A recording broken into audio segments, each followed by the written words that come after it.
Bom, pessoal, boa noite a todas, a todos, a todas. Primeiro, que alegria, apesar dessa certa confusão, né, mas que faz parte, às vezes, esse primeiro evento mais aberto da conversa. E essa ideia de poder entrar em conversas com vocês.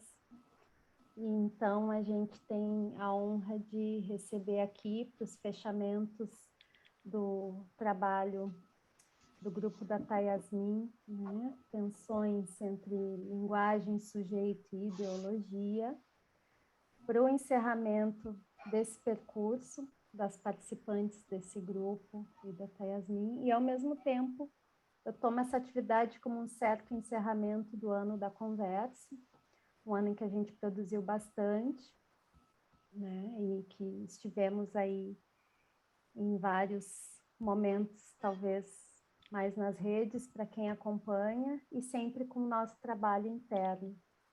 Então, hoje a conferência com a doutora Cassandra Muniz, da UFOP, sela esse momento. Quero dar alguns recados também. Essa atividade a gente colocou uma parceria muito forte com a Frente Quilombola do Rio Grande do Sul. Então, eu tenho que agradecer aqui a figura do Onir, que é uma liderança, também da Genesi, e da Tami, dos Quilombos dos Machados. Então, são quilombos urbanos que precisam muito da gente nesse momento que a gente está vivendo de insegurança alimentar, entre outras campanhas que eles fazem, mas essa é um grande guarda-chuva, né? A campanha permanente pelas vidas quilombolas, e a gente achou por bem se engajar. Então, me deixa muito contente também ter com a conversa essa primeira ação mais social e, ao mesmo tempo, socioeducativa de visibilizar esses territórios. Bom, eu também quero comentar com vocês que esse ano a gente implementou o nosso corpo clínico da conversa, quer dizer, nós temos agora formalizado e expandido o nosso atendimento clínico com foco nas diversidades e, enfim, é um trabalho que recém começa, estamos engatinhando, mas com muita vontade de fazer acontecer. Essa é uma outra notícia que me deixa bastante feliz. E, sem mais delongas, eu vou apresentar, então, as nossas convidadas mais que especiais. Bom, primeiro eu vou começar pela nossa mediadora, que é da casa, né? A Yasmin Onmak, que vocês conhecem bastante. A Yasmin é psicóloga, psicanalista e escritora. É mestre em psicanálise, clínica e cultura pela URGS. E atualmente ela é graduanda em filosofia pela Unicinos. Como psicanalista, então ela atua na área clínica, né? É membro do coletivo de mulheres negras escritoras Arte Negra. A Yasmin também faz parte da coordenação do selo editorial Diálogos da Diáspora. Ela foi relacionada no catálogo Intelectuais Negras Visíveis, de 2017, lançado na Flip. Em 2019, lançou a novela Visite o Decorado, pela editora Figura de Linguagem. E também participou das antologias Fake Fiction, da Dublinense, editora Dublinense, em 2020, Contos de Psicanálise, da editora de Adorim, também em 2020, e em 2021 publicou o romance Vozes de Retratos Íntimos, pela editora Taverna. E mais coisas, né? A gente faz um currículo mais resumido, pelo adiantado da hora. Bom, e a nossa conferencista que vai apresentar então, para nós, performatividade, psicanálise e negritudes, das possibilidades em torno das questões identitárias, é a doutora Cassandra Muniz, que é mãe, filha de Oxum, pernambucana, pós-doutora em Linguística Aplicada pela UNB, doutora e mestre em Linguística pela Unicamp, licenciada em Letras pela UFPE, professora associada do Departamento de Letras da UFOP, Universidade Federal de Ouro Preto. Atualmente é líder do grupo de pesquisas GEUCI do CNPq, Linguagens, Culturas e Identidades. Suas pesquisas se inserem na área de estudos culturais e performance, linguística aplicada e antropologia linguística, e literaturas de autoria negro-feminina. A Cassandra vem se dedicando a pesquisar esses campos a partir de uma concepção de linguagem como mandinga. Bom, o currículo da Cassandra também se estende, né? Mas a hora também se estende, então depois ela pode também nos contando ao longo da fala dela, né? Deixo vocês, então, com as nossas convidadas e desejo a todos, todas e todas um ótimo evento. Eu vou tirar minha tela aqui para resolver agora os problemas da casa. Até loguinho. Obrigada, Priscila. Boa noite a todos. Então, vou aqui começar com uma breve introdução, espero que bem breve, né? Só para situar um pouco o ponto em que chegamos aqui, né? Porque, como a Priscila falou, esse encontro ele vem em decorrência de uma série de encontros de agosto para cá, né? E de leituras também que fizemos, né? Num grupo de leituras. Eu vou começar, então, lendo uma frasezinha bem curta da Bell Hooks, né? Como homenagem e inspiração para essa nossa noite. A educação libertária, quando todos tomam a posse do conhecimento, como se fosse este uma plantação em que todos temos de trabalhar. Então, esse convite, né, para a gente tomar o conhecimento como de todos, né, uma partilha. Vou falar agora aqui um pouquinho dos nossos encontros. Os nossos encontros, eles têm, né, a intenção de pensar nessa relação entre linguagem, sujeito e ideologia. Tá? Então, a gente partiu de uma seguinte premissa, assim, há um discurso ideológico que se apresenta como homogêneo e que estabelece marcadores de raça e gênero para determinar maior ou menor visibilidade, direito à fala e reconhecimento e acesso à cidadania, conforme os traços que o sujeito porta. Entretanto, aqueles que são colocados na periferia do discurso, negros, LGBTQIA+, também produzem uma discursividade e esta coloca questões para a psicanálise. Entendemos de saída que essas questões compreendem corpo, linguagem e ideologia. Psicanalistas trabalham com a linguagem, com a fala, com o significante, e todos nós, psicanalistas e analisandos, estamos inseridos numa discursividade, em um determinado laço social, laço este que exclui os corpos divergentes, que captura esses corpos nas malhas do poder pela imagem, que atribui significados alienantes, e que esse processo incide sobre o corpo gozo, compreendido como fronteira imprecisa entre sujeito e outro, e rompe laços simbólicos.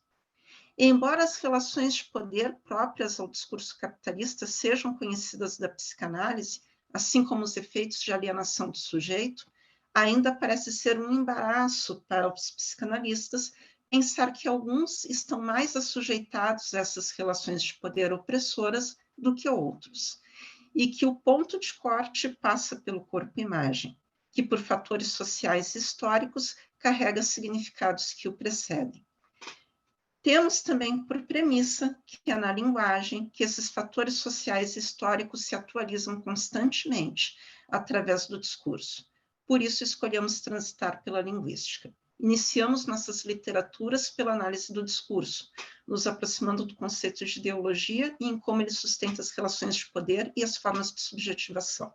Rapidamente chegamos à linguística aplicada e à nossa convidada, Cassandra Muniz, que nos apresenta as questões que enfrenta em seu campo de formação e de pesquisa, quais sejam a relação entre corpo e linguagem, a noção clássica de que a língua é negra. É negra, olha só que coisa linda, né? A língua é negra. Eu gostei do meu ato fala. Que a língua é neutra. A língua não é neutra.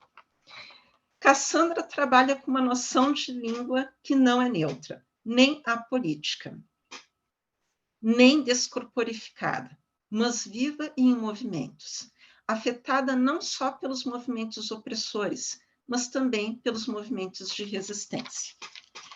Então, agora, vou abrir aqui a conversa com a Cassandra, tá? A ideia é que seja, de fato, uma conversa, né? E vou provocá-la, então, no início da fala dela, né, com uma questão. Como articular, como inserir a noção de corpo em uma ciência que parece tão desencarnada, né? Ou dito de outro modo, qual a compreensão do corpo para a linguística, né? E me parece que tu, Cassandra, faz aí um movimento, né, de buscar outras epistemologias para fazer isso, né, para fazer para a compreensão desta linguagem em que o corpo está, né? Né? Se tu puder, então, começar por aí, e aí vamos indo. Olá, boa noite. Então, boa noite novamente. Uma alegria poder estar aqui. Espero que agora vocês estejam me vendo e ouvindo bem. Já saí, entrei de mais de um aparelho. Resolvi ficar aqui no celular para a gente poder fazer essa conversa da melhor forma possível. Antes de mais nada, quero agradecer ao convite, né? E ao agradecer, falar um pouco do porquê eu aceitei, né? Estou em um processo de dizer mais não para poder dizer sim a mim mesma, mas quando eu recebi o convite, ele me trouxe um pouco do meu mestrado, né? E de leituras, né? Que eu faço já há muitos anos, mas sempre mais como curiosa, né? Da psicanálise, né? E principalmente porque no convite, né? Tinha uma coisa que é a Conceição Evaristo, que é uma escritora muito preciosa para nós, ela sempre diz, né? Acho muito legal que vocês gostem de mim, me sigam e etc, né? Mas o que nós queremos mesmo é ser lidas, né? E ter escuta, né? E aí, no convite, a Yasmin comentou que vocês estavam lendo alguns textos, né? E eu falei, bom, muito curioso, acho que foi um convite diferente dos que eu tenho recebido, então estou aqui com o maior prazer, realmente na intenção desse diálogo, assim, desse aprendizado que é construído, né? E principalmente porque a psicanálise e a linguística, né, elas têm uma relação, ao mesmo tempo, de uma conversa ali bem próxima, mas também de um afastamento o tempo todo. É uma relação conflituosa, apesar de a linguística, principalmente aí a análise do discurso, não é à toa que vocês, né, pela descrição da Yasmin, começaram por ela. Uma linha, né, da análise do discurso, ela tem a tríade aí, o Lacan é um dos autores fundamentais, né? Então, assim, agradecer fiquei pensando, né? Olha que interessante, né? Porque como é que eles chegaram aí, eles e elas, a esse texto e a essas ideias, né? No primeiro, e aí eu vou com isso, viu, Yasmin, chegar aí na sua pergunta, né? Num primeiro momento, assim, para a área, né, que eu trabalho, né, eu sou, né, entre outras coisas, mas tem um pé bem marcado na pragmática né, que é uma das áreas que alimentam muito a linguística aplicada, né, e talvez por isso esses cruzos que vocês fizeram, né. A pragmática, ela é uma área da linguística que vai pensar a questão da agência, né, do fazer com a linguagem, do fazer com as palavras. É uma área que, de alguma forma, ela teria alguns conflitos com a psicanálise, por exemplo, né? Porque a noção de sujeito, ela acaba divergindo nesse sentido, né? A Yasmin, quando me fez o convite, ela disse, olha, eu gostaria de... A gente tem, né, tem trabalhado com algumas noções, sujeito, ideologia, identidades, né? E aí a performance, a performatividade, como é que ela entra nessa conversa, né? E são conceitos que no campo da linguística eles dão semestres inteiros, né? Porque cada área da linguística vai acabar tendo uma visão muito particular sobre esses conceitos, né? Então, quando se faz uma pergunta sobre se é possível ter corpo na linguagem, para muitas áreas da linguística a resposta seria um grande não, né? A depender de que lugar da linguística você está falando. Para a área que eu me filio de alguma forma, né, principalmente aí pragmática e linguística aplicada, é um grande sim. Não apenas é um grande sim, como diz, na verdade, da indissociabilidade de linguagem e corpo, né? Da impossibilidade de a gente dissociar o que nós somos enquanto sujeitos de linguagem de nossas corporeidades, né? E aí essa corporeidade, ela se apresenta de diferentes formas, né? Desde coisas que parecem óbvias, mas que tem muitas pesquisas sobre isso em vários campos, ou na fonologia, ou na fonética, que vão pensar, por exemplo, a prosódia, né? Que é corpo também, né? Mesmo Saussure, que eu sei que é bastante lido na psicanálise por conta da teoria do significante, mesmo no Saussure, que é tão estruturalista, tinha ali uma dimensão do corpo, né? Quando ele dizia que o signo ele tem essa contraparte psíquica também, para que a gente possa pensar essa configuração do signo linguístico, né? Mas aí as áreas vão, né, se expandindo e fazendo essas interlocuções, como a Thais me falou, com outros campos, né, a antropologia linguística, a sociolinguística, a linguística aplicada, né, que é uma área que se preocupa bastante, né, com o que nós somos enquanto sujeitos de linguagem em sociedade, né, pensando aí nossos processos culturais que incidem sobre as questões de linguagem. Quando a gente vai aí se aproximando dessas áreas, a gente amplia também essa perspectiva do corpo, né, dentro da nossa área da linguística. E aí você vai pensar esse corpo enquanto performance também, que é por onde eu passei um pouco mais, né?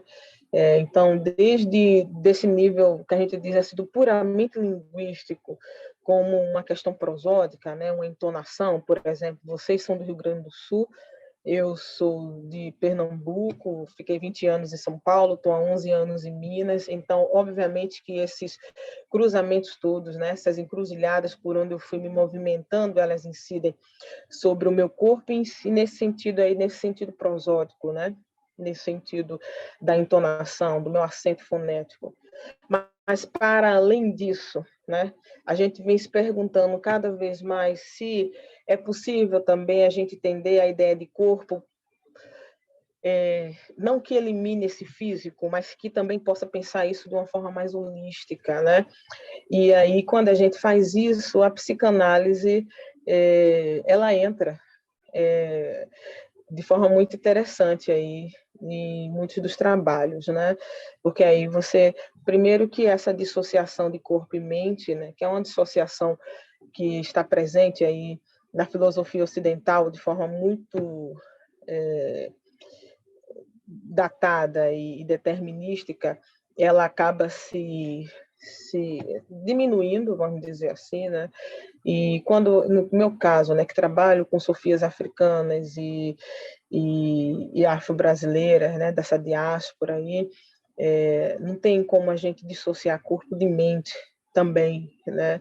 Então, a gente vai pensar aí numa perspectiva que, dentro de algumas filosofias, vai chamar isso de holístico, mas que, para essas sofias, na verdade, a gente está pensando que não existe um sujeito que a gente possa compartilhar assim, vários pedaços, como um hospital de uma medicina alopática que diz seção de mãos, pés, seção do cérebro, né? Então, essa corporeidade, que ela é física, né? A partir desse olhar, dessa percepção sobre o corpo do outro que nós trazemos quando nós fazemos o tempo todo nossas avaliações, que passam, óbvio, pela linguagem, né, sobre o outro, mas também pensando essa corporeidade que, por exemplo, tem a ver com memória, né, tem a ver com a forma como certos grupos sociais foram perpetuando suas ideias, suas sofias, suas inteligências, né, ao longo do tempo, né, por meio de dispositivos como oralidade, mas também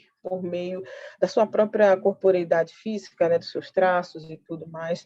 Então, uma perspectiva um pouco mais ampliada do que apenas essa vocal, por exemplo, que é a mais presente na linguística assim, estrutural do Saussure, que é esse corpo, né, apenas na sua capacidade de emitir sons, por exemplo, que é o que a maioria, quando se pensa em corpo e linguística, né, a gente pode pensar. Quando a gente pensa em corpo e linguagem, né, aí as perspectivas acabam se expandindo, né? Por linguística, dentro assim, da nossa área, muitas vezes vai se restringir à linguística saussuriana, né, que tem aí uma perspectiva de língua como sistema, como estrutura, que o signo linguístico acaba sendo, né, o signo mais importante dentro de todos os estudos de signos que a semiótica faz, por exemplo. O signo linguístico ele é o preponderante para Saussure, né? E aí essa famosa relação do significante, o significado, que é tão preciosa para a teoria dele, né? Quando o Saussure ele traz isso, né, essa perspectiva, né, para o que existia até então de estudos da linguagem, né, e nomeia, né, isso como linguística, nessa ciência linguística, e as dicotomias que ele cria, né, língua, né, langue, parole, sintagma, paradigma, sincronia, diacronia, enfim. Muito do que muitas vezes as pessoas entram em contato enquanto leituras é a parte que o Saussure deixou de fora, que ele não considera linguística, né? Que ele diz que é muito importante, que é fundamental, não há dúvidas, que é linguagem, mas não é linguística. Essa ciência aí que acaba sendo performada a partir, principalmente, da publicação do curso de Linguística Geral, né? Essa compilação aí de textos, de falas de seminários do Saussure, que foi feita posteriormente. Eu diria que, quando eu penso a relação de linguagem e corpo, eu estou muito mais no que o Saussure deixa de fora, dentro da teoria linguística, do que a perspectiva que ele elege como sendo, de fato, a ciência linguística, né? E quando eu digo vamos pensar aí em áreas, né? Linguística aplicada, análise do discurso, pragmática, sociolinguística, psicolinguística,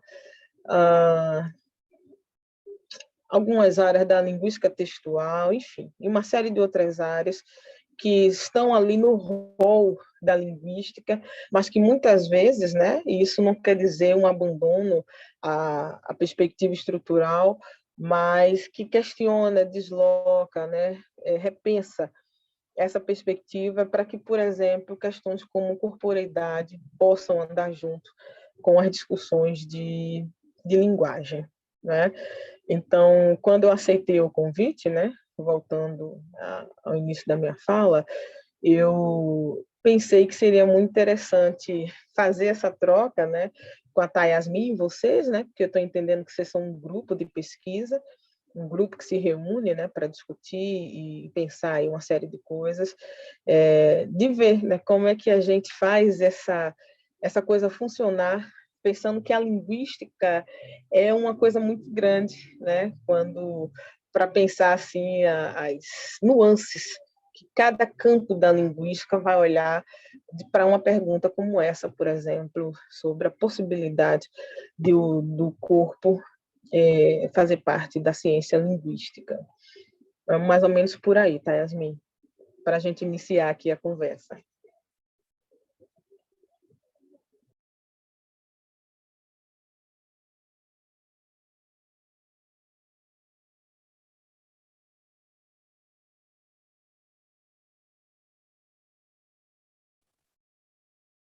Tá, Yasmin, teu microfone, não sei se... Pronto, obrigada. Então, Cassandra, legal, né? Tu estava falando, eu estava pensando aqui, fazendo alguns paralelos, né, com a psicanálise. A psicanálise, ela não exclui o corpo, né? Tanto que Freud começa por aí, com as histéricas, né? E depois Lacan vai falar do simbólico, imaginário e real, né? E esses registros estão colocados no corpo. Mas eu queria fazer é que eu estou enlaçando isso aqui na minha cabeça, né, com algo que tu fala, que é do olhar como captura, né? O olhar como captura, e acho que isso é algo que nos indaga nisso que tu, Cassandra, chama de corpos dissidentes, né? Esse termo, não sei se foi tu que cunhou, mas eu li nos teus textos, né? A questão do olhar, né? Mas não é só a questão do olhar. Aí é que eu acho assim, ó, é extremamente complexo, porque isso se dá dentro de um jogo de poder. Né? Isso se dá dentro de um jogo de poder, e esse jogo de poder, ele vai, enfim, né, dizer que corpos que estão sujeitos, que estão fora deste jogo, né, ou em cima dos quais esse jogo se apoia, né? E isso, né? Então tem um enlace aí,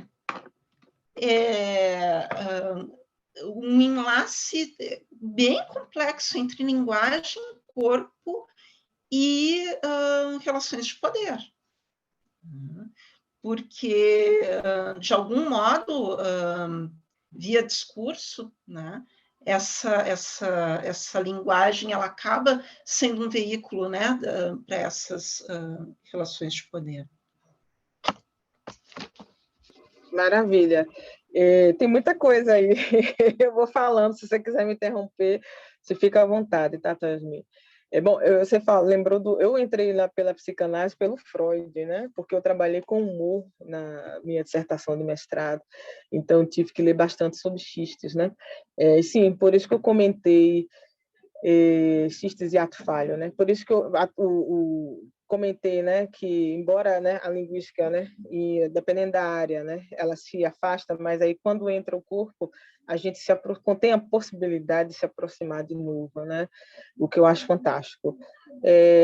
Não tem como a gente pensar essa relação de linguagem, corporeidade, né? E aí a relação com identidades, né? Nesse processo de identificação, na verdade, sem pensar em relações de poder, é impossível, né? Até a ideia do olhar, né? Assim, e como o nosso olhar, nessa perspectiva, né, a qual eu me filio, né, de muitas formas, né, que é pensar que identidade não pode ser vista como algo fixo, imutável, né? Que na verdade a gente está em processo, né? Se eu parto de uma visão de linguagem, de discurso, como ação, como possibilidade de transformação, meu conceito de identidade ele não pode ser calcado em algo que esteja parado, fixo, imutável, né? Mas sempre em processo, nesse tornar-se, né? Mas a forma como o nosso olhar captura o outro, não necessariamente vai ao encontro dessa perspectiva. Na verdade, muito pelo contrário, né? Na maior parte das vezes, né? Porque os nossos olhares, óbvio, né? Eles aparentemente são nossos individuais, mas eles atendem aí a uma coletividade social que já coloca aí hierarquias, né, que são erguidas a partir de questões raciais, a partir de questões sexuais, a partir de questões de classe, etc. Então, essa captura nossa do olhar, ela não é, digamos assim, não cai no vazio, não é inocente, não é, neutra, né? Ela vem formada por essa série de coisas que nos tornam sujeitos no mundo, né? Obviamente, a gente faz essa captura por meio da linguagem, né? Dessa linguagem desse corpo que a gente olha e já classifica, né? Que a gente, na maior parte das vezes, não permite esse tornar-se esse processo, né? Essa captura do olhar, ela dentro aí de uma perspectiva extremamente ocidental de pensar essa corporeidade, ela acaba gerando as classificações de forma estanques e identidades de forma estanques, que faz com que essas hierarquias elas se tornem presentes, né, no nosso cotidiano, né? Então, mulher tem um lugar específico dentro da estratificação social, o que se entende por homem, mulher negra, e aí uma série digamos assim, de escritores sociais, né? Que a gente vai nomeando e essa nomeação não vai se dando de forma apolítica, neutra, desinteressada, né? E por isso para mim, né, é importante essa ideia de uma linguagem, né, que age, que tem a possibilidade de agência, porque ela permite de alguma forma que as nossas subjetividades, né, elas, óbvio, né, são atravessadas ou interpeladas, já que vocês leram na arte do discurso, interpeladas aí pelas estruturas sociais, mas as possibilidades aí das brechas, dos interstícios, eles são possíveis se a gente puder acreditar numa possibilidade de uma linguagem do sujeito que tem aí alguma movimentação, né, dentro dessa arena que é o campo social cultural. Aí, que é o que tu chama de rasura, né? Sim, que são as rasuras, né?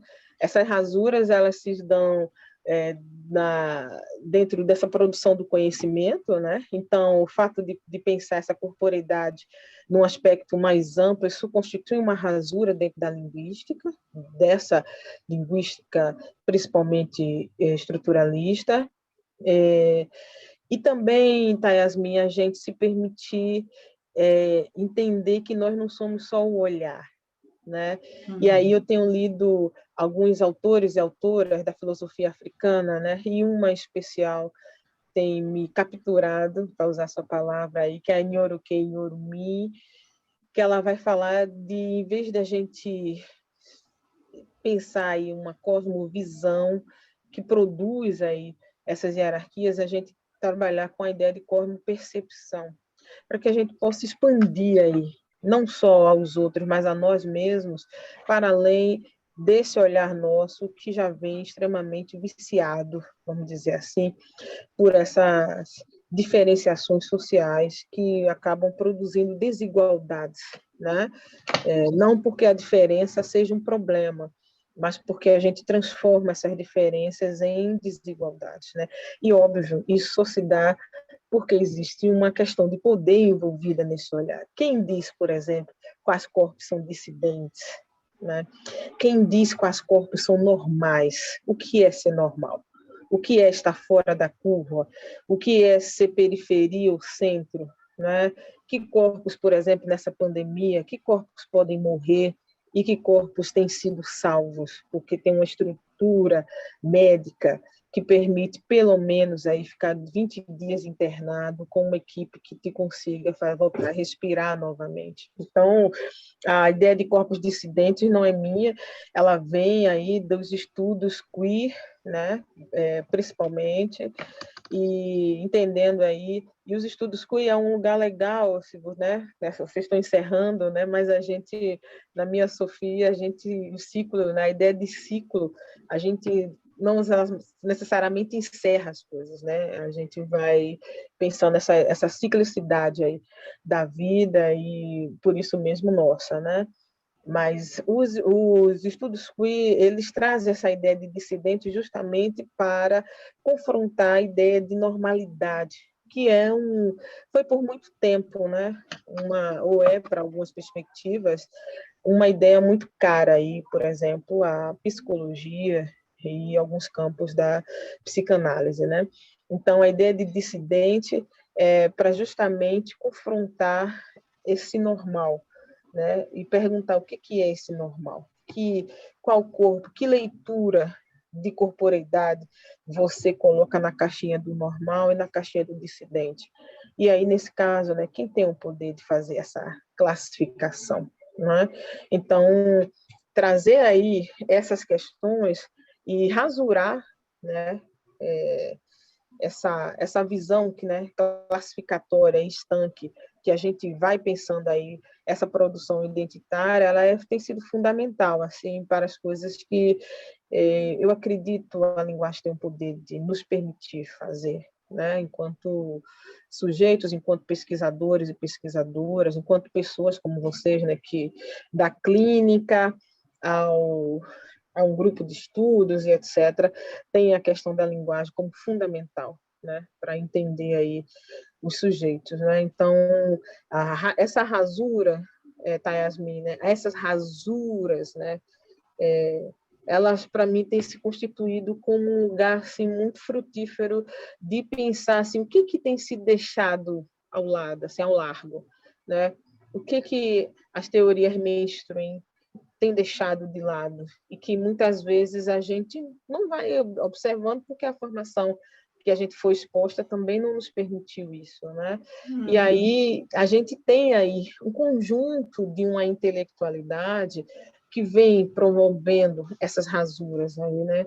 Quando a gente tem a oportunidade de entrar em contato com a produção intelectual indígena, feminista, negra, com a produção, por exemplo, né, entre aspas, recente, né, porque a gente tem a Virginia Bicudo, que desde, né, acho que eu não lembro a década, né, que ela aí fundou as primeiras escolas aí de psicanálise, que já vem trazendo, né, essa relação do psicanálise aí com o mundo estreito aí com a sociologia, mas não há dúvida, né, que há uma reformulação, entre aspas, não é uma palavra ruim, da discussão da psicanálise, da psicologia e as questões raciais, por exemplo, né? Hoje existe, inclusive, órgãos específicos, pelo menos em Minas Gerais, tem em Belo Horizonte, né? Uma associação de psicólogos que vão trazer as questões negro-raciais para pensar o campo. Então, para mim, isso são as rasuras, né? Que nossas áreas precisam, que todas as áreas precisam para fazer esse conhecimento girar, né? E para essa perspectiva, da Yasmin, né, de linguagem, ação e corporeidade, que produz aí as nossas identidades, movimento é fundamental para pensar e entender como esses sujeitos eles vêm aí, independente das nossas classificações acadêmicas, produzindo conhecimento, né, o tempo todo, do jogo da corporidade da capoeira, por exemplo, que está ali na esquina da rua, ao que acontece na linguagem dos terreiros, ao que acontece dentro dos estudos linguísticos, né? Amanhã eu vou para uma banca, por exemplo, né, que não aconteceria há uns 20 anos atrás dentro da linguística, né? Então, essas rasuras, né? Uma banca que vai discutir violência linguística, por exemplo, né? Então, essas rasuras que vêm sendo produzidas é o que tem trazido movimento aí para essa relação de linguagem-corpo, ação e poder, né? Que para mim são fundamentais na minha produção acadêmica. Sim. Aqui nós também temos em Porto Alegre um grupo de psicólogas e psicólogos negros, né, que se reúne em torno de pensar essas questões das relações raciais, a DINCRA. Agora, te escutando assim, eu fiquei pensando que a noção de performatividade, ela é super importante, então, nesse conceito, nesta ideia aí de identidades não essencialistas, né, de um movimento com relação à identidade. E não sei, assim, porque realmente foram partes mais difíceis para mim do teu texto, né? Que é, por exemplo, a linguagem mandingueira, né? Então, assim, não sei se, de repente, a performatividade está próxima disso, né? Se tu puder falar um pouquinho disso. Total, total. Então, primeiro, vocês me desculpem se alguém já conhece, eu estou tentando, já conhece algumas dessas teorias que eu estou falando, mas como todos os grupos são sempre heterogêneos, né, e vocês estão nesse processo de leitura de textos, eu vou primeiro falar um pouco sobre a questão de performatividade aí. E sim, performatividade, eu só chego à mandinga por conta da ideia de performance, né? O John Austin, né? Ele faz parte de um grupo que na linguística a gente chama do grupo de Oxford, né?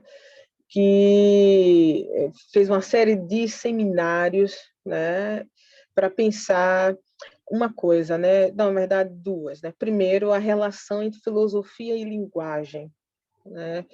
Ele partia do princípio de que não fazia sentido essa dissociação entre filosofia e linguagem, que na verdade assim nem seria possível, né?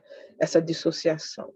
A segunda coisa que Austin se perguntava é o seguinte: mas qual filosofia e qual linguagem nos interessa, né? Aí, para quem está passeando, você está fazendo filosofia agora, né, Yasmin? Espero que você leia aí o segundo Wittgenstein, o Austin aí numa conversa, com certeza, né, com pragmatismo, com Wittgenstein, ele vai dizer o seguinte, que a filosofia, né, que ele diz assim, olha, essa coisa da gente ficar olhando para o céu e pensando na linguagem ideal, né, que pudesse expressar de forma ideal nossos pensamentos ideais, que a filosofia ocidental clássica traz, não me interessa, ele diz, né? Eu estou interessada no que ele vai chamar de filosofia da linguagem ordinária, ou seja, né, eu quero entender o que as pessoas fazem com a linguagem no cotidiano, né? E aí essa ideia de fazer com as palavras vem do livro do Austin que se chama Como Fazer Coisas com as Palavras, né? How to Do Things with Words, que é, sem dúvida, assim, digamos, uma espécie de uma inauguração da área da performatividade, né? Nesse livro, o Austin, ele dava seminários, né? Assim como Lacan, e nesse livro, ele uma série dos seminários do Austin, e ele vai trazer aí a ideia de performativo e constativo na linguagem, né? Ele vai primeiramente começar dizendo que existe uma linguagem que constata e uma linguagem que performa, né?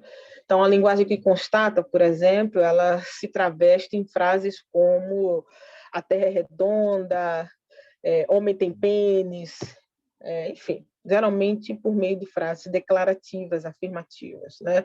Essa ideia de uma percepção de que existe uma relação aí unívoca com o real, né? Uma relação quase de espelho, né? E aí essa noção aí de verdadeiro e falso ser tão fundamental em uma perspectiva de linguagem que constata, né? Ou é verdadeiro ou é falso, ponto, né? Eu tenho que constatar aquela informação que está presente naquela frase, né? E aí, ao lado disso, isso é no início do livro, né? Nos seminários dele, ele diz que existe uma linguagem que performa, né? Que é uma linguagem que vai para além, digamos assim, da constatação. de uma linguagem que tem a ver, por exemplo, com o que acontece dentro daquela cena enunciativa, para que a gente saiba, por exemplo, se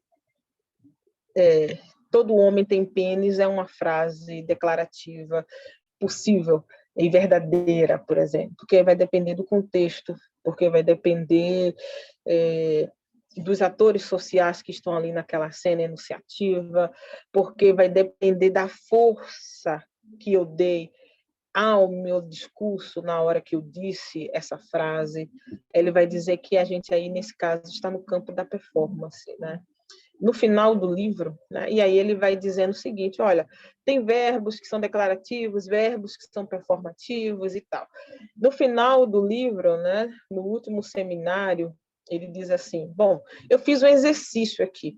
Eu peguei mesmo as frases que parecem declarativas, afirmativas, né, que estão aí calcadas em verdadeiro e falso, e coloquei um verbo performativo para ver o que acontecia.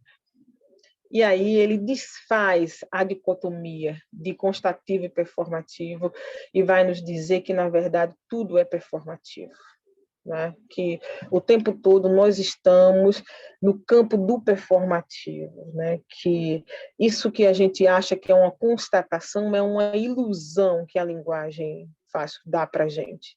Mas que, na verdade, o tempo todo nós estamos performando no campo da linguagem.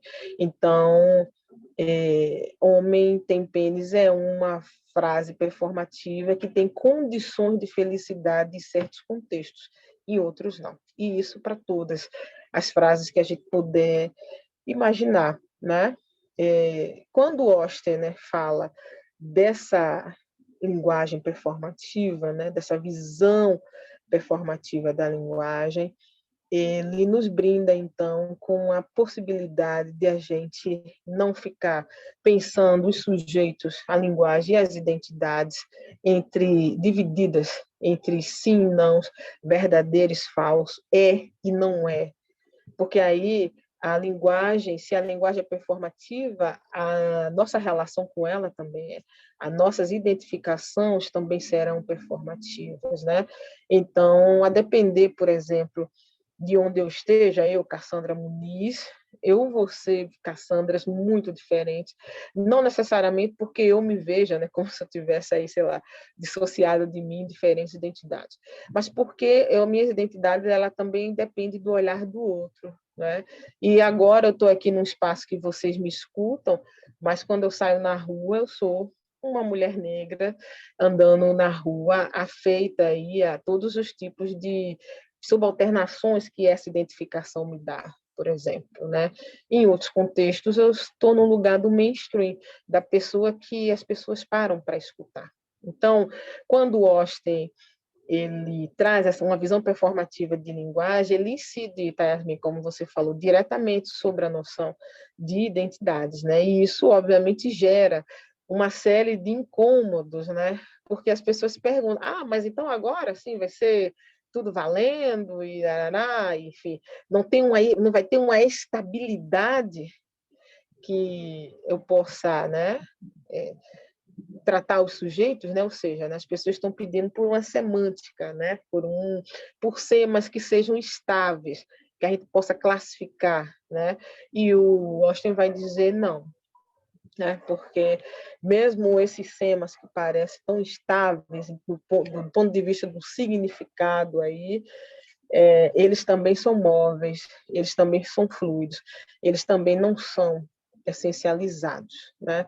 Então, sim, linguagem, performatividade, identidades, elas se conectam, né? Para a gente pensar aí uma noção de identidade que justamente não seja essencial, mas que pense nesse processo, nesse tornar-se, né? Então, a performatividade, ela nasce aí, digamos, desse gesto do Austen, mas não fica aí. Aí você tem leitores muito conhecidos do Austen, né? O Derrida, a Judith Butler, a Shoshana Feldman, que vão a noção de, por conta da Judith Butler, muita gente dos estudos queer, vão trabalhar com a noção de performatividade e performance, né? Aqui no Brasil, nós temos o Kanavilil Rajagopala, que é a maior referência nesse campo,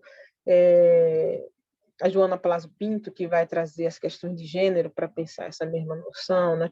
E quem vai trabalhar com isso, com raça, aí vai ser mais eu mesma e a Glenda Mello, da Unirio. Então, veja, mas todo mundo nessa toada, né?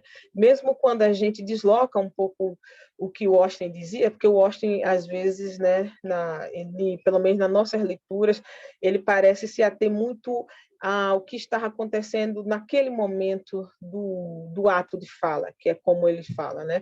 Ele diz que são atos de fala, por isso essa ideia de que a gente age por meio da linguagem, das palavras, das nossas falas, né?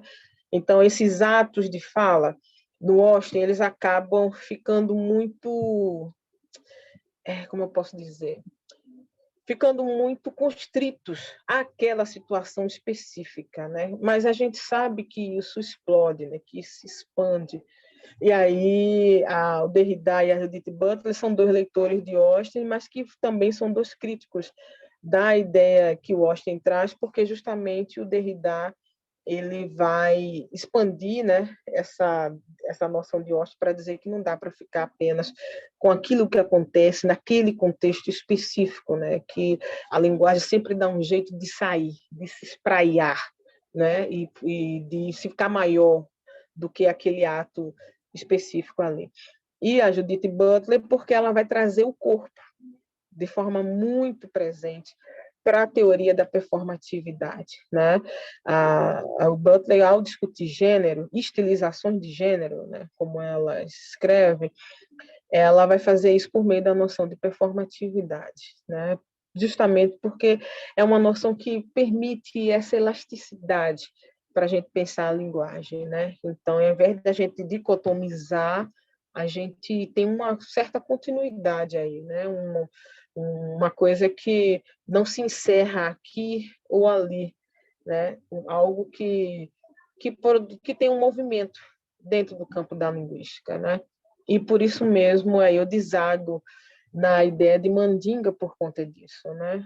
Porque a mandinga, né, para a, para a capoeira, para a ancestralidade que tem nos terreiros, né? A mandinga não é uma coisa nova, ela é uma coisa ancestral, né? E está presente já em muitos desses campos aí, né? Quando eu vou trazer isso para a ideia de linguagem, né? Eu trago por meio da ideia de performance, né? Dessa linguagem que não pode ser dissociada desse corpo, e desse corpo que não é esse corpo apenas da vocalização, né? Mas desse corpo mais expandido, né? Da percepção, Caione, que fala para a gente, né? Que eu comentei com vocês, né? E a mandinga, ela é exatamente o momento da performance. Quando a gente vai pensar os estudos negros, né, os estudos das africanidades, né, a mandinga acontece justamente na performance, porque a mandinga é o mistério, a mandinga é algo que só existe enquanto está ali sendo performado, né? Então, não é uma coisa que se dá previamente, não é a priori, ou seja, então a mandinga não é um a priori linguístico, por exemplo, né? Não existe anteriormente. Ela existe nesse momento que a performance está sendo feita, produzida, enfim, gestada, né? Então, para mim, isso tem a ver muito com a experiência negra, assim, na diáspora, né? De como a gente, enquanto sujeitos negros e negras, vem aí praticando, né?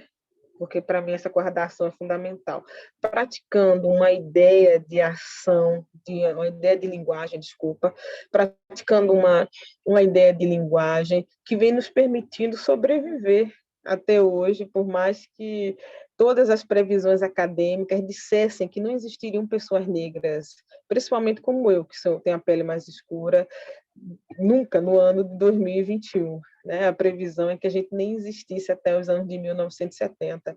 E aí eu fico pensando, né, que estratégias essa população foi engendrando para estar aqui até hoje, né? E o que a linguagem teve a ver com isso, né? E aí a linguagem tem a ver com nossa história de muitas formas, né? Não só pelas práticas de oralidade, né, que é o que geralmente vem à tona quando as pessoas vão pensar as sofias africanas e, né, como elas desaguam aqui, né, nas diásporas, mas o silêncio é fundamental para nós, né, para esses lugares sociais nos quais a gente transita, né? O silêncio para a gente fala, grita, é fundamental para a sobrevivência de nossos ritos, por exemplo, do que a gente acredita. E esse agente, nós, de novo, né? A gente não é um bolo homogêneo, não, né?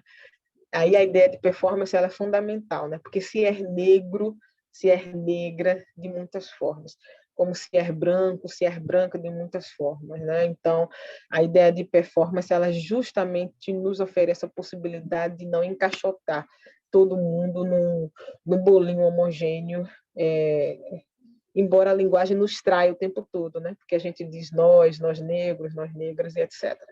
Né? Mas quando a gente vai pensar aí, né, as estratégias de sobrevivência dessa população, né, a linguagem ela é fundamental. Não, a linguagem também ela é a forma que, obviamente, a gente estrutura uma ideia que é preciosa para a gente, que é a de memória, né? A ideia de tempo, a de temporalidade, ela é fundamental para nós, né? O tempo que nos foi tirado, a gente tem esse trabalho todo, né? Dentro da academia, por exemplo, para pegar um braço disso, de refazer essa história, né? Então, não é à toa que tem tantos trabalhos que vão trazer as questões negras, pensando temporalidade e memória. E essa memória, para a gente, como diz a Lida Maria Martins, ela se traveste no corpo, né? Não só por conta do tom da pele, nariz, cabelo e etc., né? Mas é porque o corpo é linguagem. E aí ela vai dizer, né, do jeito que dança, ao jeito que come, ao que escuta, ao que fala, como fala, né, se a gente for pegar a sociolinguística, né, que vai falar do Black English, no nosso caso, né, de um português afro-brasileiro, enfim. Então, a linguagem ela tem sido fundamental para a sobrevivência de nossa população, né? A Bell Hooks, que você citou, ela tem um texto assim primoroso. Aliás, ela tem vários, né? Eu sou muito fã dela, né? O legado dela permanece. Ela tem um texto primoroso que ela vai dizer que a língua não é a língua que nos oprime, né? Que nos estratifica socialmente. Não é a língua que produz as desigualdades, mas é o que nós, sujeitos, fazemos com a língua. Né? Porque ela parte, para essa reflexão, ela traz um poema da Adrienne Rich, que o poema da Adrienne Rich diz o seguinte: essa é a língua do opressor, mas eu preciso dela para sobreviver. Isso, para mim, é pura mandinga. Né? Como é que a gente transforma aquilo, por exemplo, que é colocado para nos oprimir? A língua, ela tem feito esse serviço e a gente produz protagonismo por meio dessa mesma língua que nos oprime, né? E aí a gente tem, né? Vocês trabalham com poesia, né? Com literatura, pelo que eu entendi, né? Aí a gente tem aí a gente tem um campo da literatura que não nos enxerga, mas ao mesmo tempo a gente já tem nossos cânones literários, né? A Conceição é uma delas, mas tem várias, né? Cadernos Negros está fazendo aí 43 anos, minha idade, né? De publicação dos Cadernos Negros, né? A gente tem uma juventude que escreve, que entendeu que a escrita é uma ferramenta de emancipação dessa população, que é pujante, né? Que é fantástico de acompanhar esse movimento, né? E por conta da internet, essa pandemia nos tirou muito, mas ela nos deu outras coisas que estavam ali, a gente pouco utilizava, né? Que é a possibilidade de conhecer muito mais dessa produção. A Glória Anzaldúa, que é uma autora como ela se autonomeia, né, ticana, que tem um texto fantástico também, que eu não sei se vocês já leram, Como Domar uma Língua Selvagem. Ela vai dizer o seguinte, né, que ela escreve uma carta para as amigas do Sul, né, ela falando dos Estados Unidos, e ela fala, se a gente não escrever, quem vai escrever por nós? Então, a linguagem para mim, né, e o que a gente tem feito, produzido, né, com essa mesma coisa que a princípio é para nos oprimir, para mim, todos esses gestos desse protagonismo, né, de reexistências que você trouxe no início da sua fala, acho que foi a Priscila, né, tem sido fundamental para a população negra, né? Reexistência, para quem não tem intimidade com o termo, né, é mais um conceito que vem sendo gestado na linguística aplicada por intelectuais negras, né? Vou citar alguns e algumas, né? Letramento racial crítico, a Aparecida Jesus Ferreira, a Reexistência, Ana Lúcia Silva Souza, essa ideia de linguagem como mandinga que eu venho aí trabalhando, a gente tem aí a língua como acolhimento, a Lúcia Maria Barbosa Assunção, enfim, eu estou querendo dizer o seguinte, assim, né? Essa ginga, Yasmin, ela tem nos feito sobreviver dentro desse lugar aí hostil que muitas vezes é a linguagem para nós enquanto população negra, né? Principalmente quando ela vem travestida de normatividades, né? De regras que o tempo todo nos colocam como sendo abjetos, como sendo dissidentes, como sendo não desejáveis, não bem-vindos para habitar a nossa própria linguagem, que é nosso corpo, que é a nossa corporeidade, que é isso daqui, que não preciso falar. Isso tem a sua própria forma de comunicar, quando a gente entende o que é que significa isso, ou o cabelo, enfim. Então, para mim, assim, tem sido emocionante até ver esse movimento que essa intelectualidade e outras, né, intelectualidades que também são colocadas como dissidentes, têm feito de disputa no campo da linguagem. E toda vez que elas fazem isso, para mim, elas estão dentro de uma perspectiva performática de linguagem, de uma língua que tem essa potência da ação, né? E como ela tem a potência da ação, ela pode transformar cenários que são excludentes em possibilidades, pelo menos, né? De que a gente não se sinta, né? Você deve ter lido, não sei exatamente, não lembro o texto que vocês leram, que a gente não se sinta tão estrangeiro dentro da nossa própria linguagem. Acho que eu me alonguei demais nessa resposta, né? Desculpa. Não, foi ótimo escutar. Eu tenho um apreço muito grande pela poesia, né? Porque para mim isso que a gente faz, que a gente tem que fazer, que é usar essa língua, né, do opressor.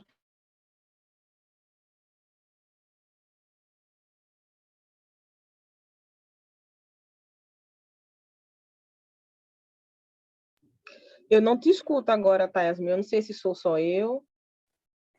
Realmente está cortando um pouco a tua fala, Yasmin. Se puderes repetir.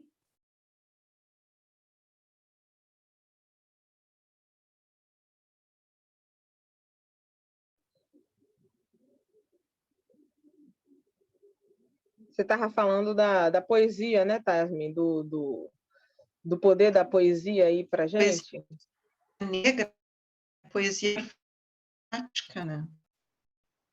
Oi? Deixa eu cair, será? Se você puder repetir, eu te agradeço. Você estava falando da poesia. Ah, tá, não. Então, porque para mim a poesia, ela tem esse poder de subverter a gramática, né? E a gente, eu acho muito próximo esse trabalho que a gente faz, né? De lidar com de dominação, usada para dominação, para ressignificar a nossa história, né? E então, nesse sentido, eu aproximo esse trabalho da poesia.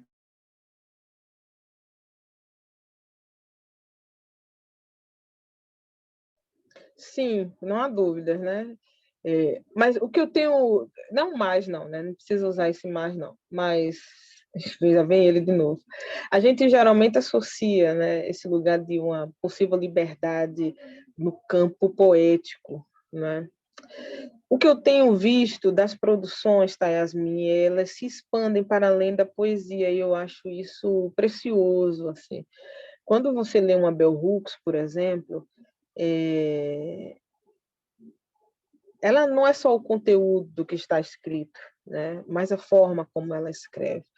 Como você lê a Anzaldúa, que tem aí um pertencimento mais indígena, né? A mesma coisa. Quando a gente lê uma Célia Chacriabá, a mesma coisa. Quando a gente lê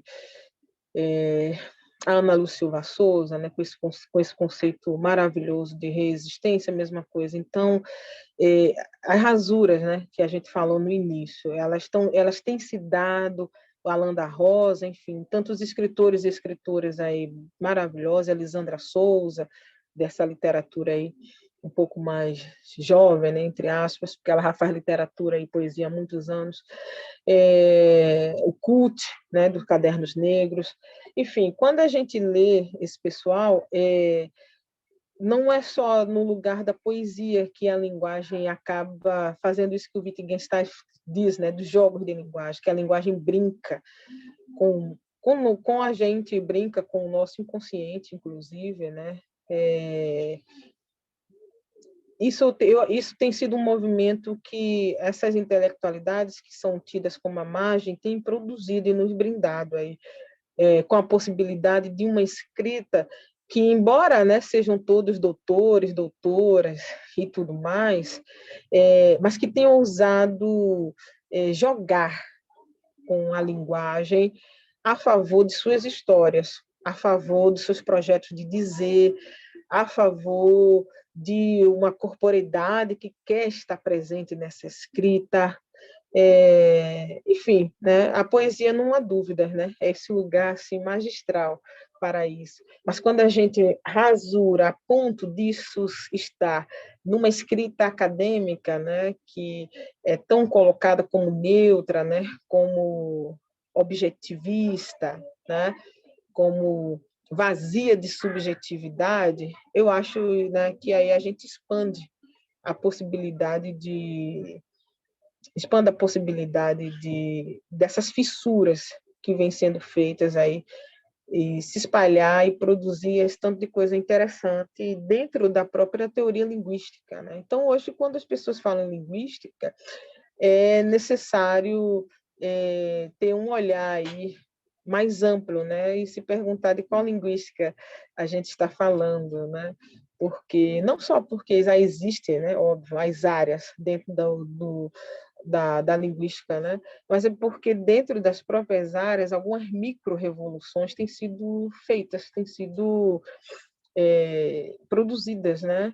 E geralmente por esses sujeitos que são colocados nesse lugar do abjeto, do anormal, do dissidente, do marginal, né?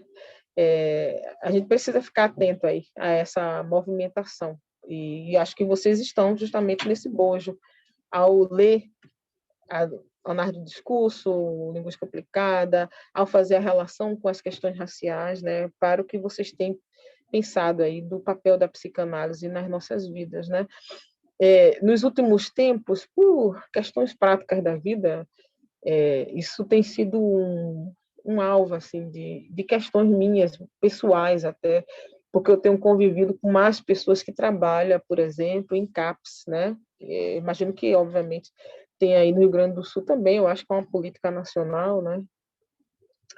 E vocês devem conhecer a Ama Psique, né? Que está lá em São Paulo, que faz tantos anos, né, que tem esse trabalho aí de psicanálise e questões raciais, que vai nos dizer, né, de como a população negra ela é a população que mais está presente nos CAPs, por exemplo, né? Majoritariamente estamos lá, né, no CAPS, né? Saúde mental é uma discussão fundamental para a população negra, né? Uma questão de sobrevivência nossa, né? a atuação de profissionais que percebam, né, como o racismo ele nos tira a vida de várias formas, né?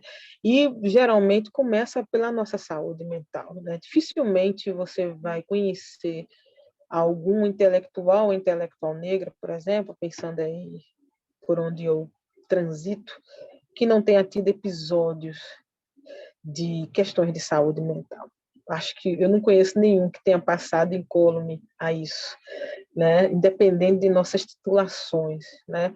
Então, saúde não é à toa que saúde mental tem sido, dentro dessas fissuras, dessas rasuras, um lugar tão presente da postagem da menina mais jovem ali, nos seus 20 anos, até nós que estamos em outros estágios aí de nosso mundo profissional, né? E que vem sendo travestido por a ideia de cuidar de si, de um autocuidado, né? De se priorize. Isso são frases que qualquer pessoa que fez terapia na vida já ouviu, né? Então, acho interessante, né, que esses conhecimentos estejam se espraiando para a vida prática das pessoas, né? E que as questões raciais estejam finalmente aí tendo um alvo de olhar, de preocupação nisso. E quando a gente fala de relações raciais, não é só população negra, né? É colocar justamente isso em relação, né? Então, discutir e estudar branquitude é fundamental, né? E principalmente nessa chave que para mim tem sido importante da performatividade, né? Porque a ideia de performatividade, ela não permite transformar só os que são construídos como a margem, mas ela permite que a gente desloque as normatividades também, né? Então, isso amplia, isso nos coloca em relação, né, Tayasmin, que é o necessário, porque a maioria de nós é atendido, inclusive, por profissionais que são brancos e brancas, Brancos, né? E aí, como é que isso se equaliza, né? E aí eu acho muito interessante e quando eu vi o seu convite e tal, vi o perfil do grupo, né? Eu falei assim, são lugares por onde a gente precisa passear, estar, entrar em contato, porque é gente que está no movimento, né? Que está se mexendo aí, estudando e se revendo, como nós estamos também o tempo todo, né? Sim, que legal, Cassandra. Cassandra, tá ótimo, maravilhoso. Eu disse para ti que ia faltar tempo, vai faltar tempo, tá? Mas, assim, a gente tem que ser justa aqui, né? E abrir aqui para o pessoal poder, seguramente, né? As pessoas estão aí em diálogo também contigo e querendo dialogar, né? Então, assim, quem quiser fazer uma pergunta para a Cassandra, pode abrir o microfone e fazer ou escrever.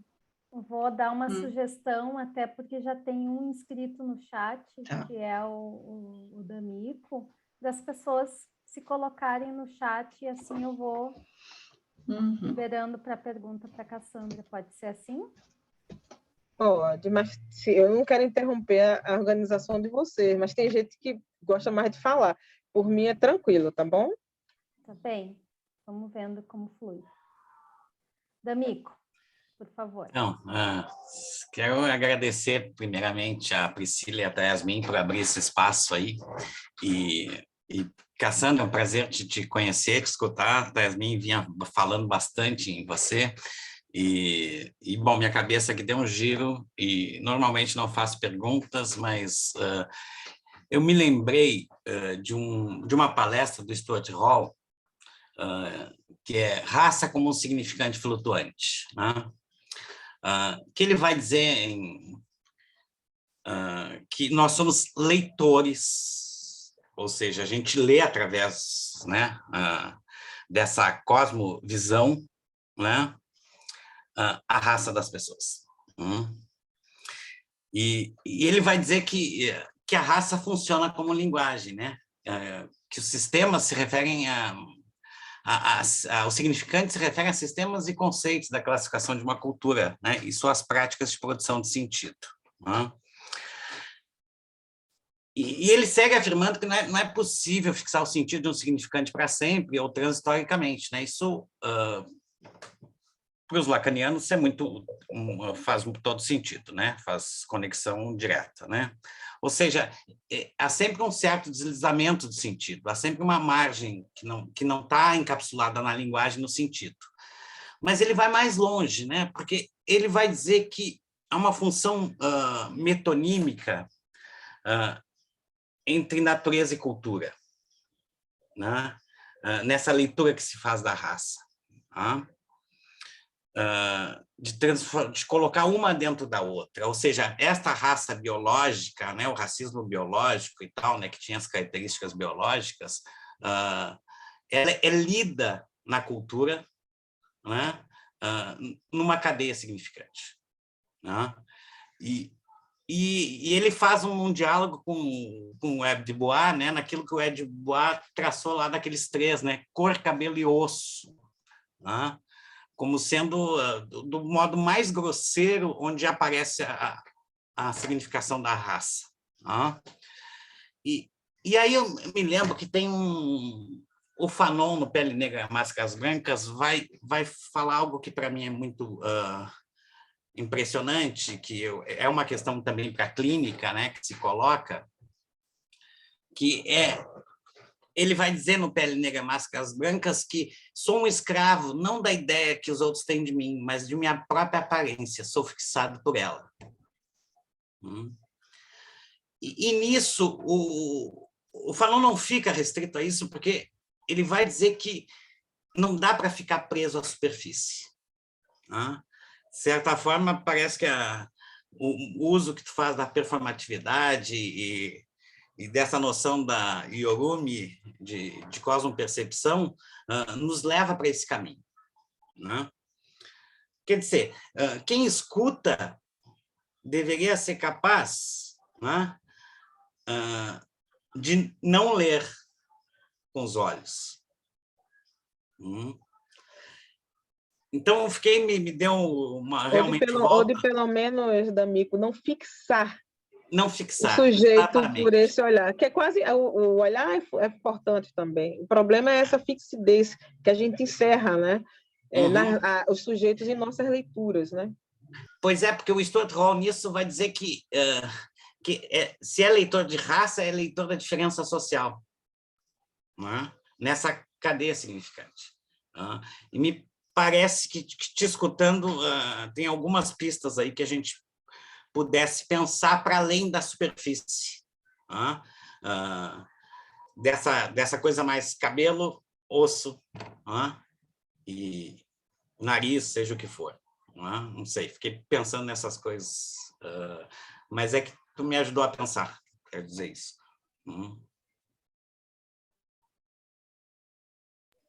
Ótimo, ótimo. Vocês querem que eu comente? Ou tem mais alguma pergunta, ou um comentário? Não precisa ser uma pergunta. Bom, tem um pedido aqui da Ivone Rosários. Poderia repetir o nome do livro, mas a Cassandra citou vários autores. Então, acho que a Ivone vai ter que nos ajudar. Eita, agora complicou. A saber qual livro, né? Desculpa, seria mais desculpa interromper, mas me interessei muito do Washington, que ela citou muito. O livro do Austin, né? Da performatividade, seria esse, querida? Isso, exatamente, eu não consegui pegar. Como fazer coisas com as palavras. É a tradução dele aqui, do Danilo Marcondes, aqui no Brasil. Como fazer, dá para achar no Google ele. Hoje está quase tudo lá na rede, né? Dá para achar lá. Sim, D'Amico, né? D'Amico, sim. Obrigada. Né? Imagina. Tem muito a ver, né? E é um exercício, né? Eu acho sempre muito interessante quando as pessoas já se dizem assim, todas desconstruídas, todas decoloniais, ou todas. Eu faço, gente, mas é tão difícil. É um processo, é um exercício a gente não fixar os sujeitos por essa captura do olhar, como disse tão bem a Tayasmin, né? O Stuart Hall, o Homi Bhabha, o Fanon, né? Eles nos ajudam a pensar. O Homem Barba tem uma discussão sobre estereótipo que é muito interessante, vai muito ao encontro do que você trouxe aí, também nessa ideia, né, de como a estereotipação, ela engessa também o nosso olhar, porque as pessoas têm múltiplas possibilidades quando elas enunciam alguma coisa para a gente, mas a estereotipação, esse olhar, que obviamente não tem como, nós somos sujeitos sociais, vem aí entrelaçado com nossas limitações, né? Porque para mim eu encaro essa fixidez que a gente coloca o sujeito de forma hierárquica como limitações nossas. Por isso essa ideia do exercício, né? Porque também isso me diz que eu posso mudar, né? Porque se eu sou oprimida em alguns lugares, obviamente em outros eu posso performar o lugar da opressora, né? Então, por isso que é um exercício, né? Não é nem recalibrar o olhar, mas eu gosto muito dessa ideia, dessa forma-percepção, né? Porque aí a gente apreende de diferentes formas os sujeitos e, obviamente, suas performances aí de linguagem, né? O Stuart Hall, quando ele vai discutir isso, é principalmente quando ele vai discutir a ideia de sujeito, né? Ele vai falar da possibilidade de a gente, ele vai dizer, fazer uma classificação, né? E vai falar desse sujeito, né? Que é o sujeito mais descentrado, né? O sujeito pós-estruturalista, o sujeito que é um mosaico, né? E aí não é o lugar da fixidez que geralmente o nosso olhar encarcera, né? Essas possibilidades. E o Fanon, né? O Fanon, ele tem um jeito de dizer as coisas que nos desconcerta, porque ele não tem álibi, né? Então ele atinge a todo mundo, né? Que lê negros, brancos, mestiços, ele não poupa ninguém, né? E isso eu acho fantástico, porque ele nos coloca aí com a possibilidade de nos revisar juntos, né? Sabendo aí que não tem muito bandidos e mocinhos quando a gente está aí desse lugar de diluir essa ideia de verdadeiro e falso. Óbvio, né? E aí vem as críticas à questão da performatividade, né? As pessoas, principalmente quem está dentro dos movimentos sociais, né, tem uma certa bronca com essa teoria, né? Ou pelo menos com os usos que se pode fazer dela, porque aí corre-se o risco, a depender de como faça isso, de diluir as nossas experiências, né, nesse lugar aí, e não dá para fazer isso, né? É óbvio, né, que uma pessoa como eu está mais sujeita a uma série de violências linguísticas e, obviamente, não só, né, do que outras pessoas, né? Então, embora a gente esteja no mundo da performance, não há dúvidas, né, que essa performance, justamente porque ela traz essa corporeidade, ela é calcada aí no que a gente tem de social e cultural. Ela não está assim no vazio. O próprio Oster, né, mesmo ele centrando muito nessa questão do ato verbal, ele já coloca a questão ritualística, né, social e cultural para pensar a performatividade, né? Então, ele diz que um ato de fala ele só é feliz se a pessoa que está ali proferindo tem, por exemplo, as condições para fazer com que aquele ato de fala possa ser efetivamente concretizado, né? Então, você só pode te dar voz de prisão se for um policial, só pode te dar, te dizer que você precisa rever uma série de coisas se você está ali num processo terapêutico, só pode. Então, assim, é interessante a gente pensar nisso, né? Principalmente no lugar que vocês e eu ocupamos, né? Eu sou uma professora, né?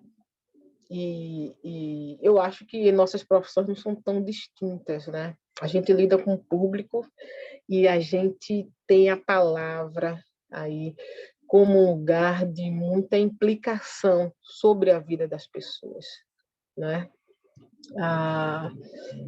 É um lugar de muita responsabilidade, eu acho, né? A pessoa que que conduz, né? Para mim, eu vejo como uma condução, o processo terapêutico e o exercício de ser professora, né? Porque o tempo todo a gente está lidando com a palavra, né? Mesmo, inclusive, quando ela é travestida no silêncio, né? Então, o Hamp Tabar é um escritor africano que vai dizer que a gente não pode tratar as palavras como se elas estivessem no vazio, né?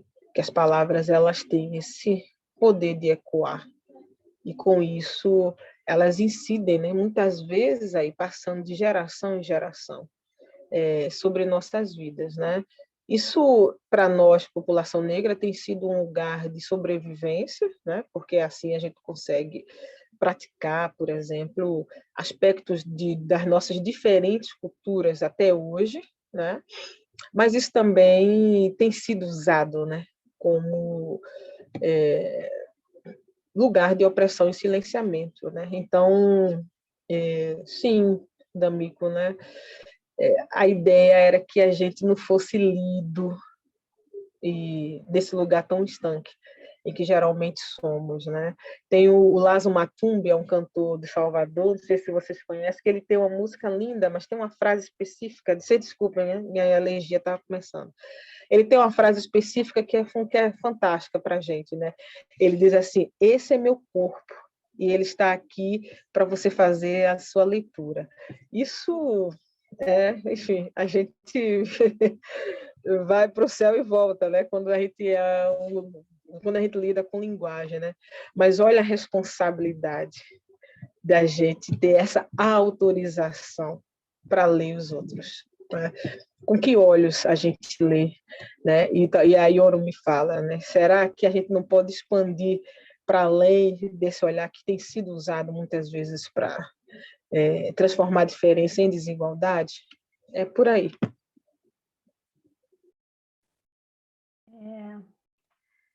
Bom, Cassandra, eu quero fazer uma pergunta. Na verdade, assim, comentar um pouquinho e perguntar, né? Tenho pesquisado em função da poesia. Eu trabalho com uma noção expandida de artes poéticas, de uma poesia expandida, né? Então, acabo esbarrando muito com a questão da gestualidade. Tem também uma história pregressa / atual de dança na minha vida, que me coloca muito em contato com isso, além do fato de ser psicanalista.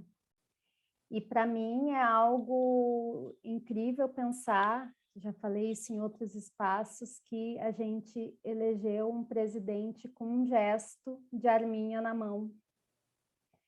E são nuances, né?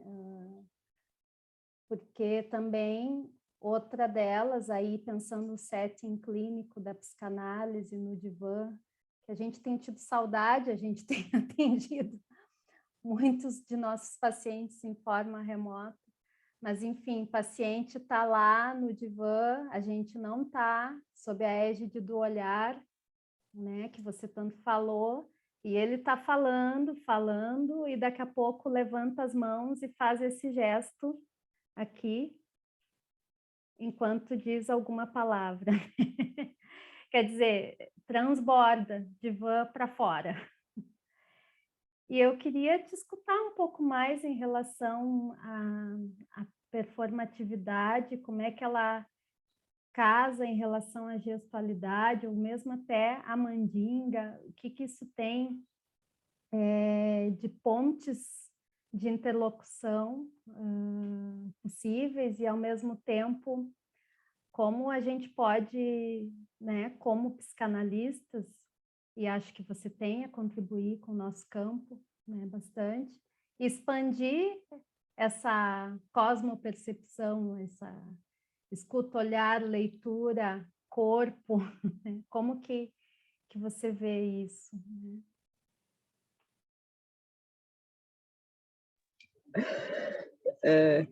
Tem bastante coisa que algumas a gente já comentou, né, Priscila? Primeiro, a coisa da gestualização, né, no campo do estudo de linguagem. A gente tem hoje muitas áreas que vão se dedicar a pensar a gestualização dentro do nosso campo, né, como sendo fundamental aí para a gente fazer uma interpretação, por exemplo, de texto mesmo, né? Aí a gente tem, obviamente, quando a gente vai pensar a questão do gesto, a gente reintroduz de novo o corpo, né?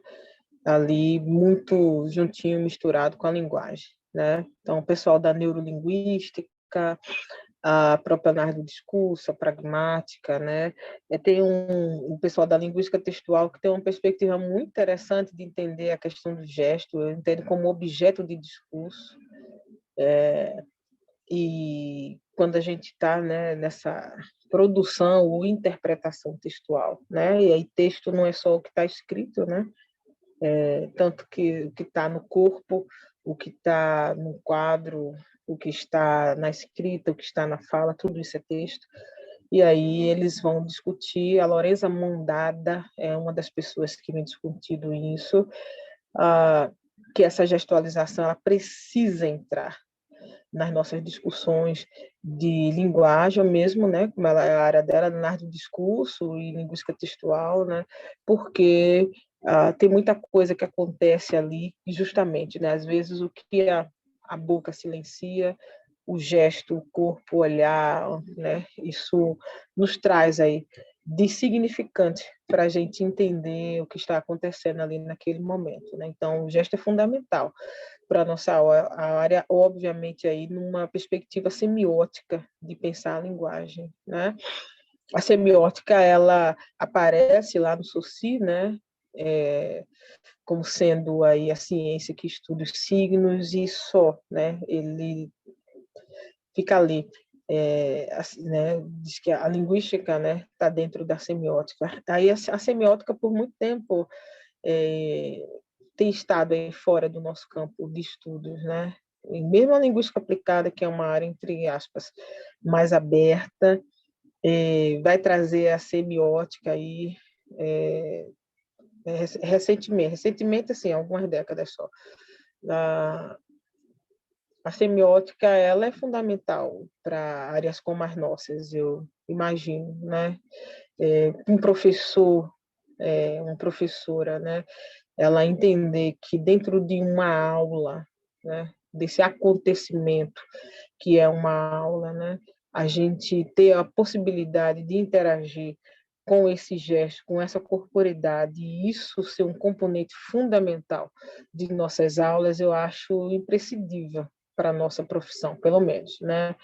Eu acredito que para o de vocês também, mas eu posso falar muito da minha, né? Porque aí tem um autor chamado Blumaert que ele diz que a gente não pode entender o sujeito só a partir do momento que ele fala, que o sujeito não existe, não pode ser, enfim, a gente não pode pensar essa subjetividade só a partir dessa enunciação verbal, que do trajeto, da trajetória, as narrativas que compõem esse sujeito, até que ele sente na nossa frente, por exemplo, no meu caso, numa cadeira de aula, de vocês no divã, que isso é fundamental para a gente, para aquilo que vai acontecer ali naquele momento, para aquele evento de letramento, que é uma aula.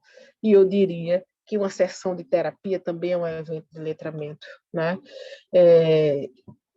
Então, ele vai dizer que se a gente fica só com o que é colocado, ele diz que a gente perde muita coisa ali nas nossas análises, né? Na nossa análise aí daquilo que acontece naquele momento. Então, até porque tem sujeitos que nem falam, né? Então, como é que a gente traz eles, né, para aquele evento?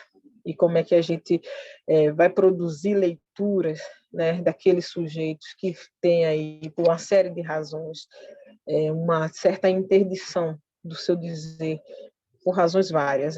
Tudo isso, no meu caso, acontece dentro de uma sala de aula, né?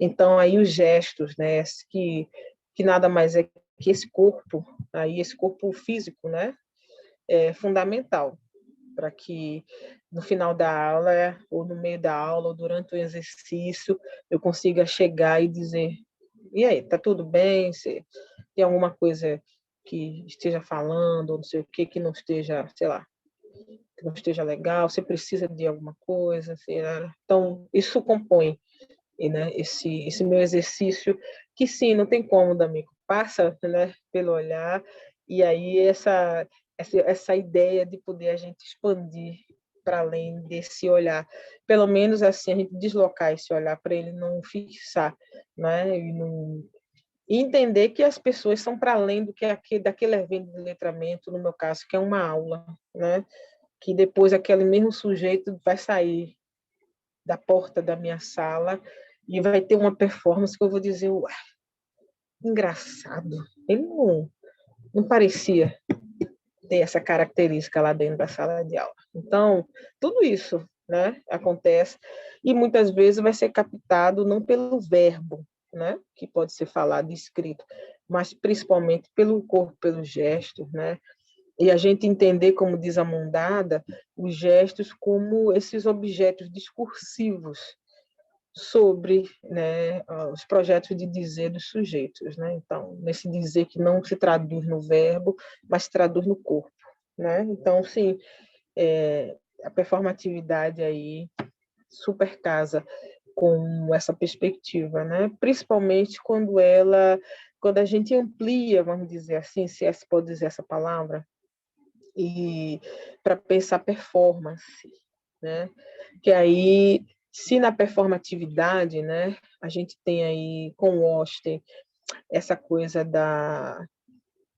muito ligada ali a essa enunciação verbal, né, e ao que está escrito, enfim, mas ao verbo de forma geral, a performance ela não pode existir sem corpo, sem corporeidade, né, seus mais diferentes níveis de corporeidade aí que a gente possa pensar, né? Os estudos de performance são, não é à toa que performance não é só lido na linguística, né? Então, o pessoal do teatro, das artes cênicas, da dança, esse pessoal todo lê sobre performance, sobre linguagem e corpo, para poder se estruturar enquanto área, né?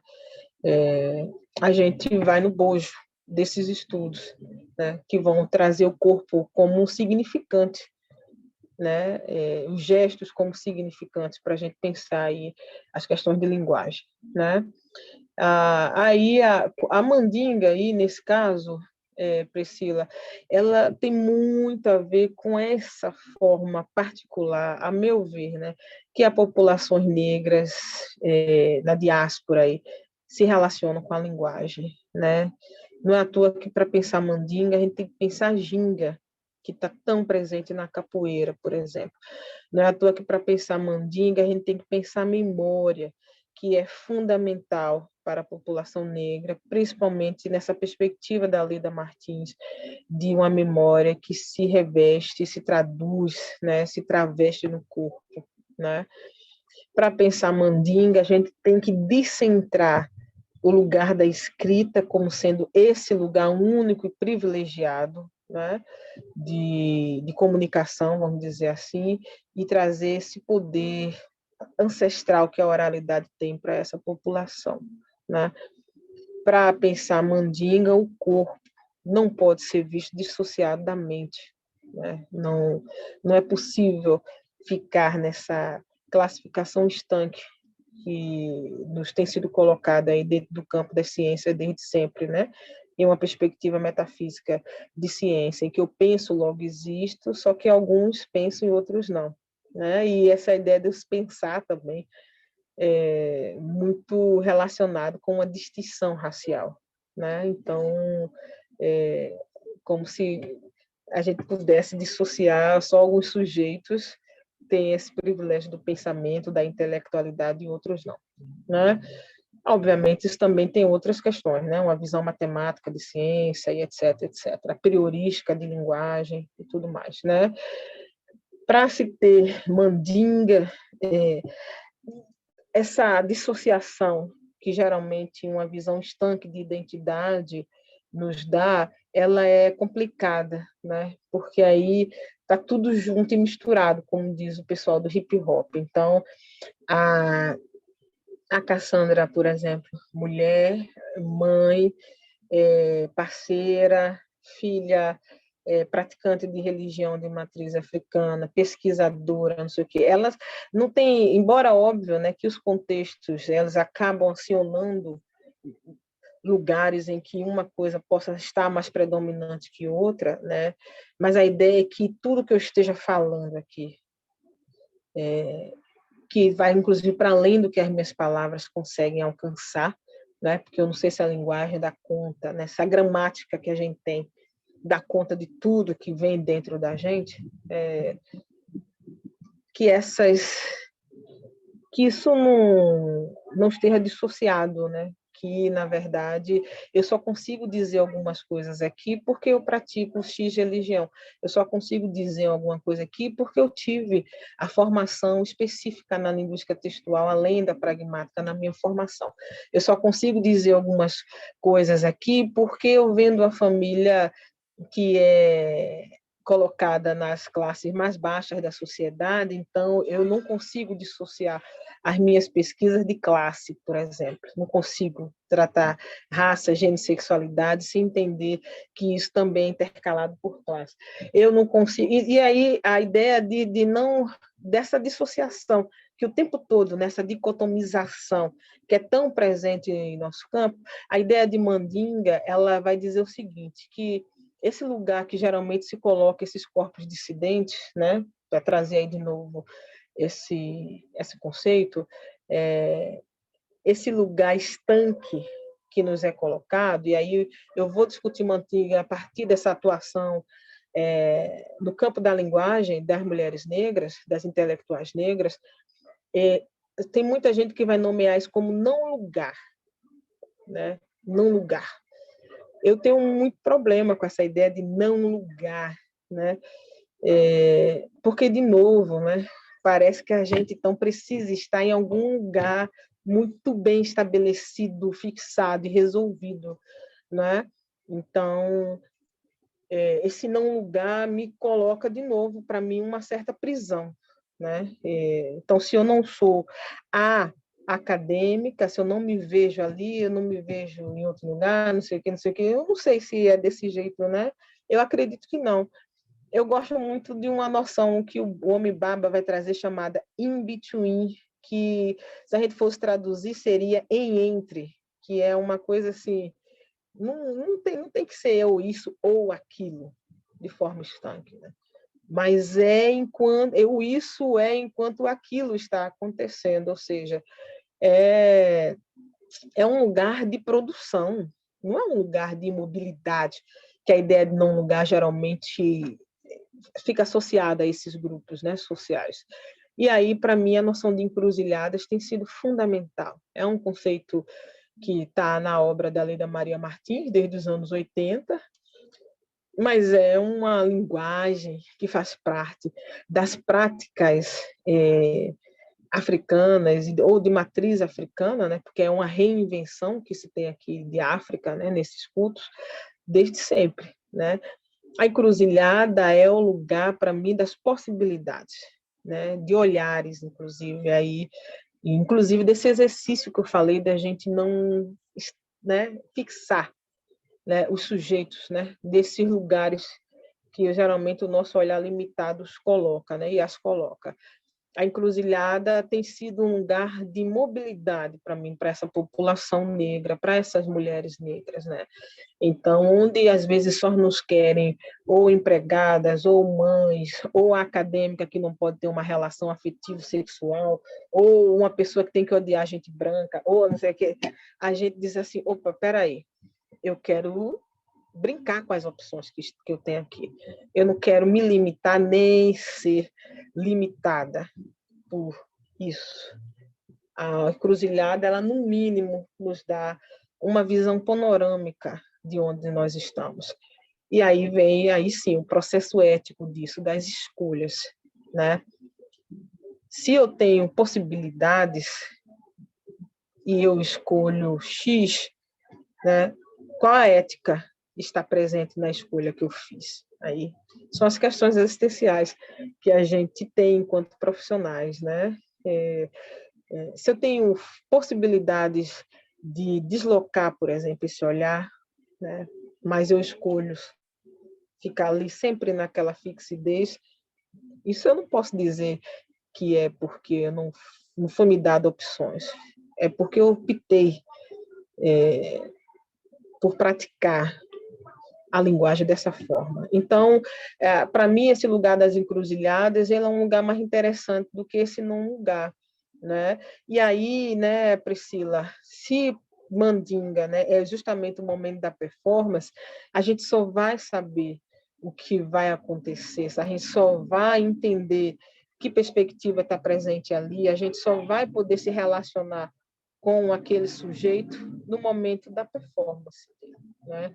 Então, o lugar do mistério, o lugar da ginga, ele é fundamental, né? Ginga, para mim, é um conceito epistemológico fundamental, né? Da gente saber o momento de desviar e o momento de fixar e rebater, por exemplo, né? Que são gestos que as populações que são marginalizadas desde sempre têm feito, senão a gente não conseguiria hoje, né? Por todo o genocídio que nós fizemos com a população indígena, a gente não conseguiria hoje ter ainda população indígena no nosso país, se eles não tivessem gingado, né? E isso também com a população negra, né? Se a gente na literatura acadêmica, né, dizia que por vários meios, né, miscigenação entre elas, né, mas não só, não existiríamos mais aqui enquanto população, né? E aqui estamos não só nesses lugares morfológicos, né, que esqueci, desculpa, o nome do nosso colega agora, falou dessa coisa do superficial, né, do osso, da coia, etc. O Horaci Nogueira, nos anos 50, se eu não me engano. Isso, Mandico, obrigada. O Horaci Nogueira, ele disse que no Brasil o nosso preconceito é de cor e não de descendência, né?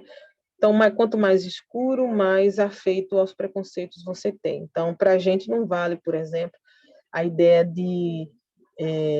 desse lugar da contaminação que é tão presente nos Estados Unidos, né? Que é a regra da gota, né? Então, sua tataravó foi negra. Não, aqui a gente funciona pela lógica da cosmovisão, do olhar, né? Então, quanto mais escuro, quanto mais claro e etc, né? Então, pensar a Mandinga é pensar, inclusive, como essa população tem utilizado essa linguagem do corpo para sobreviver a seu favor, né? E aí a miscigenação, por exemplo, que é sempre um lugar tão criticado entre nós, principalmente quando é utilizado para dizer, né, que não existe essas distinções sociais que a gente vive no cotidiano, mas ela também é uma estratégia de sobrevivência ao mesmo tempo. É uma ginga que a gente tem feito com o olhar do outro sobre nós, né? Por isso que não nos interessa o colorismo, por isso que é importante que a gente se enuncie, que a gente performe uma identificação negra independente da tonalidade da nossa pele, né? Isso para uma visão, tem outras pessoas que acham que não. Então, mas a performatividade e a ideia de uma linguagem mandingueira, para mim, tem a ver com isso, Priscila, né? Com essas estratégias que a gente foi gestando, e a linguagem é o veículo principal dessas estratégias para não só sobreviver, mas para bem viver, né? Isso é fundamental. A Marcha das Mulheres Negras, né? Ela disse, pelo bem viver. E quando a gente se movimenta, como diz Angela Davis, não é só para a gente, nunca foi e nunca será. Nunca foi e nunca será. É para a sociedade como um todo.